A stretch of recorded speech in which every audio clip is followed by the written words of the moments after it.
Accent British Learning Center, your pathway to the future. Assalamu alaikum. Hello viewers, welcome to my ielts tutorial. Through this tutorial, I'm going to let you know about the short answer question. Well, this tutorial is all about the short answer question. Well, I was saying actually this one also very much common in terms of the IELTS. That means আপনি হয়তো তিনটা টেক্সটের IELTS রিডিংয়ের যে তিনটা text থাকবে তার কোনোটার মধ্যে আপনি নিশ্চিতভাবেই পাবেন। সো যার জন্য এটা ভেরি মাচ ইম্পর্টেন্ট। আর আজকে আমি টিউটোরিয়াল নাম দিয়েছি tutorial on IELTS reading short answer question. আর এখানে আমার প্রতিষ্ঠান সম্পর্কে একটু ইনফরমেশন দেওয়া আছে। আমাদের প্রতিষ্ঠানের নাম হচ্ছে এক্সএন বিএলসি, এটা উত্তরা বেসড এবং আমাদের এখানে কন্ট্যাক্ট নাম্বার দেওয়া আছে 08848886602। সো আপনি যদি কোনো কারণে ফিল করেন কমিউনিকেশন করতে, you can communicate to us. By the way, I am moving on. So প্রথমত আমি কন্টেন্টস অর্থাৎ আজকের এই ভিডিওতে আমরা কী নিয়ে আলোচনা করব অথবা কী আমরা শিখতে পারবো সেটা আমি জানাচ্ছি আপনাদের। সো প্রথম ইস্যু হচ্ছে আমাদের what is short answer question. Short answer কোয়েশ্চেনটা কী সেটা নিয়ে আমরা আলোচনা করব।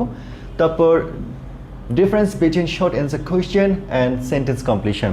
অর্থাৎ অনেক ক্ষেত্রে আমরা একটু কনফিউজড হয়ে যাই যে শর্ট অ্যান্সার কোয়েশ্চেন এবং সেন্টেন্স কমপ্লিশন কি এক জিনিস, অথবা যেটাকে আমরা শর্ট অ্যান্সার কোয়েশ্চেন বলছি সেইটাকে আবার আমরা বলছি সেন্টেন্স কমপ্লিশন, কারণ দেখতে অলমোস্ট সেম অ্যাকচুয়ালি। আমি এটা নিয়ে একটু ডিটেলস আলোচনা করবো পরে, তো সেটা সম্পর্কে আমরা জানবো।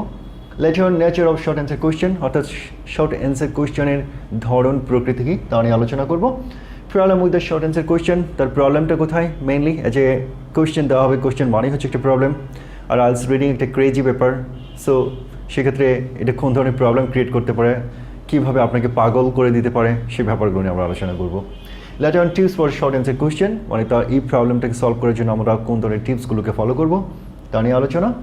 Techniques for short answer question, অর্থাৎ সেই প্রবলেমটার উত্তর দেওয়ার জন্য আমাদের টেকনিকগুলো কী হতে পারে তা নিয়ে আলোচনা করবো। লেটার এক্সাম্পল, ফাইনালি আমরা এক্সাম্পল দিয়ে শেষ করবো। সো এই হচ্ছে আমাদের আজকের আলোচ্য সূচি। সো আমরা মুভ করছি। What is short answer question? First আমাদেরকে জানতে হবে যে শর্ট অ্যান্সার কোয়েশ্চেনটা কী। তো আমি এখানে একটা ডেফিনেশন দিয়েছি।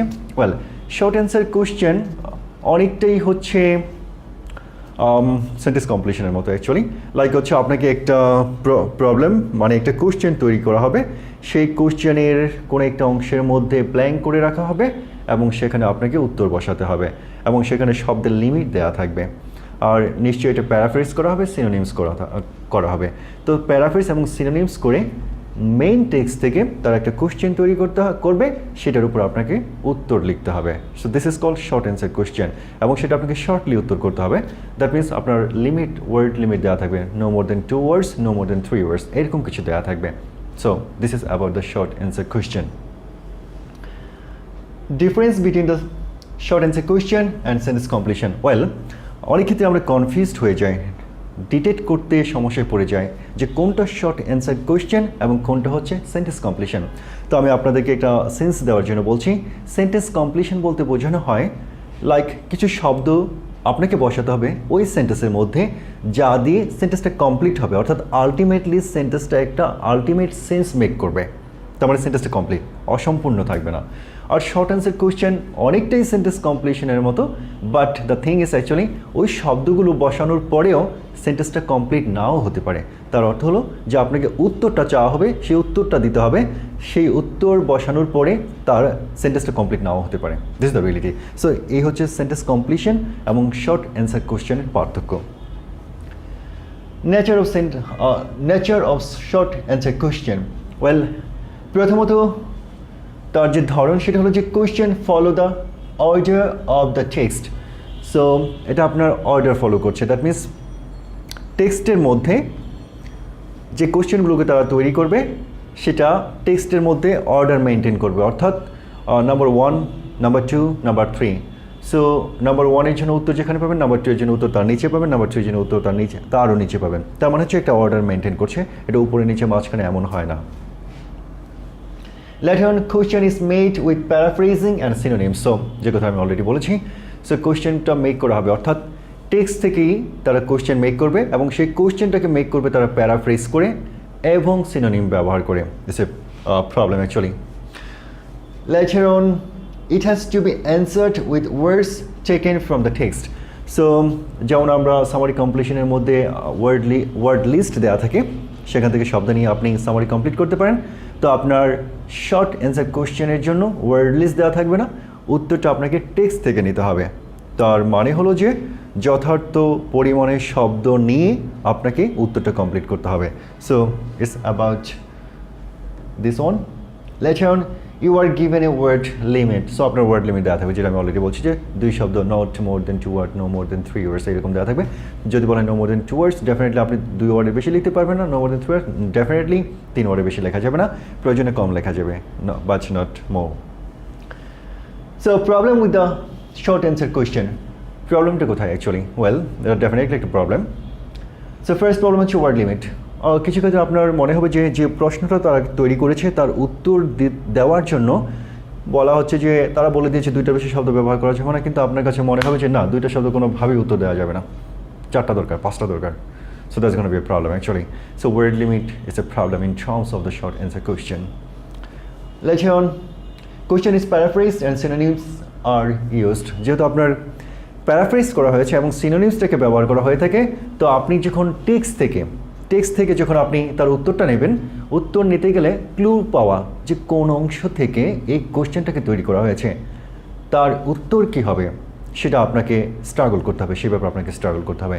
সো প্যারাফ্রেজ এবং synonyms always a problem in terms of the IELTS reading. আমরা যে স্ট্রাগল করি আইএলস রিডিং, এই কারণগুলোতে আমরা স্ট্রাগল করি।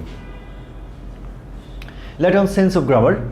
সো ওয়েল, আবারও যখন আপনি উত্তরটা দিচ্ছেন, হতে পারে শব্দ সামহাও খুঁজে পেয়েছেন, সরি, কিন্তু আপনি সেই শব্দগুলোকে যথার্থ গ্রামারের ব্যবহার করেননি, অর্থাৎ লেখেননি, তার অর্থ দাঁড়াচ্ছে যে এটা ভুল উত্তর। সো আপনাকে মেক শিওর করতে হবে যে আপনি গ্রামারটাকে প্রপারলি ইউজ করছেন। Then answer has to be taken from the text. Well, এটা তো আগেই বলা হয়েছে। সো কোনো ওয়ার্ড লিমিট দ্যাট মিনস কোনো ওয়ার্ড লিস্ট দেওয়া থাকবে না, সরাসরি আপনাকে উত্তর নিতে হবে টেক্সট থেকে। So tips for the short answer question, আমাদের কোন ধরনের টিপসগুলো হতে পারে এই ক্ষেত্রে? Make sure that your answer doesn't exceed the word limit. Already কথাটা আমি বলেছি, কোনোভাবেই যে ওয়ার্ড লিমিট দেওয়া থাকবে তার চেয়ে বেশি শব্দ ব্যবহার করা যাবে না। Later on, the answer is given according to the order. So এটা পজিটিভ পেপার। সো ব্যাপারটা হচ্ছে আপনি 3 খুঁজে পেয়েছেন, 2 এর জন্য উপরে যেতে হবে, যদি 4 দেওয়া থাকে তার জন্য নিচে যেতে হবে, থিং ইজ ওভার দেয়ার, যার জন্য সবগুলো কোশ্চেনই আপনাকে পড়তে হবে। সবগুলো কোশ্চেন পড়ে যে কোনো একটার উত্তর খুঁজে পাওয়াটাই হচ্ছে বড় ব্যাপার। সো এটি আপনাকে গাইড করবে পরবর্তী উত্তরগুলোকে খুঁজে পাওয়ার জন্য।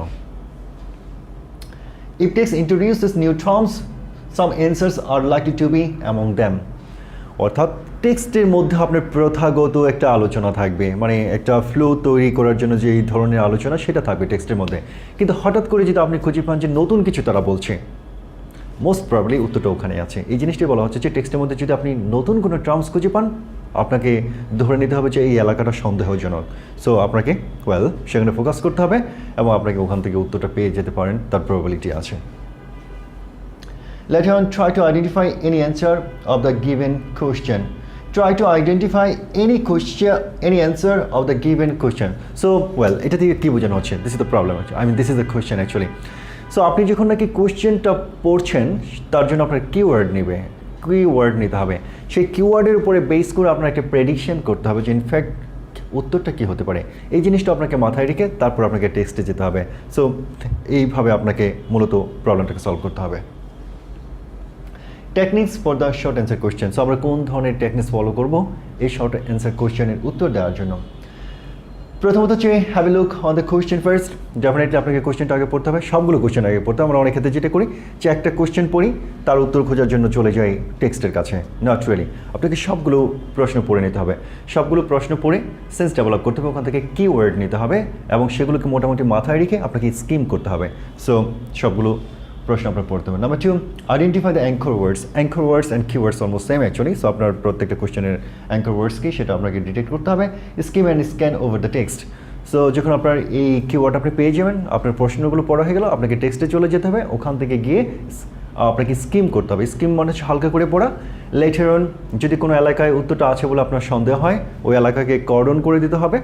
কর্ডন করে দিয়ে ওখানে আপনি স্ক্যান করবেন, খুবই স্ট্রংলি ফোকাস করবেন, সেখানে আপনি উত্তরটা পেয়ে যেতে পারেন। Let you identify the answer based on the keywords. So keywords, সেই keywords হচ্ছে আপনার, আমি বলেছি অনেকটা ধ্রুবতারা, দ্যাট মিনস এটা আপনাকে লিড করবে যে কোথায় যেতে হবে, উত্তরটা কী হতে পারে। তো সেই কিওয়ার্ডের একজ্যাক্ট ওয়ার্ডটা যে আপনি পাবেন নট রিয়েলি, তার সিনোনিমস আপনি পাবেন টেক্সটের মধ্যে। তার অর্থ হলো যে আপনি যে কিওয়ার্ডটাকে মাথায় রাখছেন তার সিনোনিমটি খুঁজতে হবে, সেটি হচ্ছে আপনার কাছে ইম্পর্টেন্ট। তার সিনোনিমটা যদি আপনি খুঁজে পেয়ে যান দেন ওকে, দ্যাট মিনস বিনি ভিডি ভিসি, আপনি আসলেন, দেখলেন, জয় করে ফেললেন, things like that. Let him the answer you will find according to the order. So, well, আপনি উত্তরটা খুঁজে পাবেন অর্ডার মেনটেন করে, মানে টেক্সটের মধ্যে জাস্ট উত্তরগুলো উপর থেকে নিচে এই অর্ডার মেনটেন করে আপনি উত্তরগুলো খুঁজে পাবেন। সো আমরা এখানে একটা এক্সাম্পল দিয়েছি ফাইনালি। সো যেহেতু আইএলটিএস রিডিং মানে হচ্ছে প্রচুর টেক্সটের ব্যাপার, আর এখানে আমি এটা স্ক্রিনের মধ্যে শো করছি, অনেকগুলো টেক্সট এখানে দেওয়া সম্ভব না।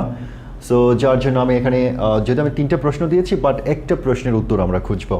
তো এখানে প্রথমত এই প্রশ্নের উত্তরটা খুঁজবো, তার আগে যে ইনস্ট্রাকশন দেওয়া আছে সেই জিনিসটা আমাদেরকে মাথায় রাখতে হবে। এখানে বলা হচ্ছে answer the question with no more than 2 words, মানে আমাদের উত্তরটা 2 wordsের বেশি হতে পারবে না। ওয়েল, নাম্বার 1 এর মধ্যে বলা হচ্ছে যে which animal has the most fat, এটা হচ্ছে আমাদের কোয়েশ্চেন। তার মানে হচ্ছে মোস্ট ফ্যাট, এটা হচ্ছে আমাদের কিওয়ার্ড। আর এখানে সামহাও আমরা অ্যানিম্যালটাকে বলতে পারি, তার মানে একটা অ্যানিম্যাল যার নাকি সবচেয়ে বেশি ফ্যাট আছে। এই দুটো জিনিস মাথায় রেখে আমাদেরকে উত্তর খোঁজার চেষ্টা করতে হবে। তার মানে একটা প্রাণীর নাম, যেটা অ্যানিম্যালটা বলেই দেওয়া হচ্ছে, একটা প্রাণীর নাম বলা হবে, সেই অ্যানিম্যালের কোন প্রাণীটা হতে পারে, অনেকগুলো প্রাণী নিয়ে আলোচনা করা হচ্ছে, বাট ওখান থেকে কোনো একটা প্রাণীর কে বলা হচ্ছে যে তার সবচেয়ে বেশি ফ্যাট আছে। তো আমরা একটু টেক্সটে যাচ্ছি।